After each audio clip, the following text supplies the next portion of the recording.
Seafood exports continue to fall in September.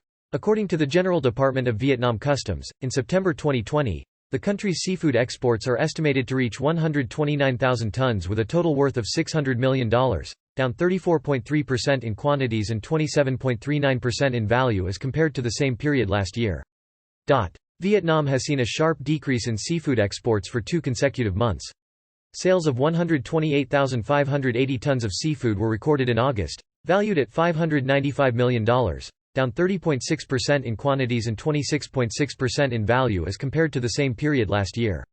The slump was attributed to the negative impact of COVID-19 pandemic outbreak in the south and months, which has caused lots of difficulties to the processing and exports of enterprises.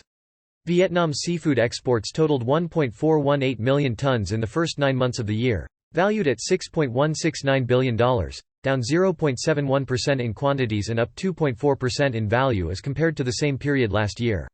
If the COVID-19 pandemic remains complicated in October 2021, Vietnam will find it difficult to fulfill the plan of seafood exports this year. However, if the pandemic is controlled, enterprises will be able to increase their market shares in big importing countries in the peak season late 2021. The US, EU, Japan and Korea will increase their purchases of shrimp in the last months of the year. These are potential markets for Vietnam shrimp.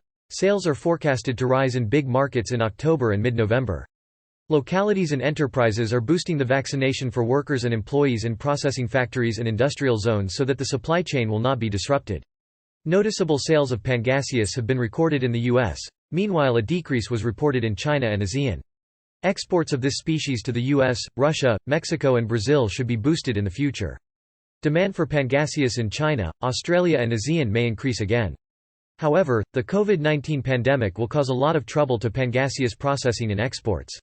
To Tuong Lan, VASEP's Deputy General Secretary said that regulations of pandemic prevention and economic recovery should be flexible. For example, cured COVID-19 patients and those who already received 1 dose of vaccine should be allowed to go to work as usual. A smooth scheme should be established to enable round trips from processing factories to material production areas.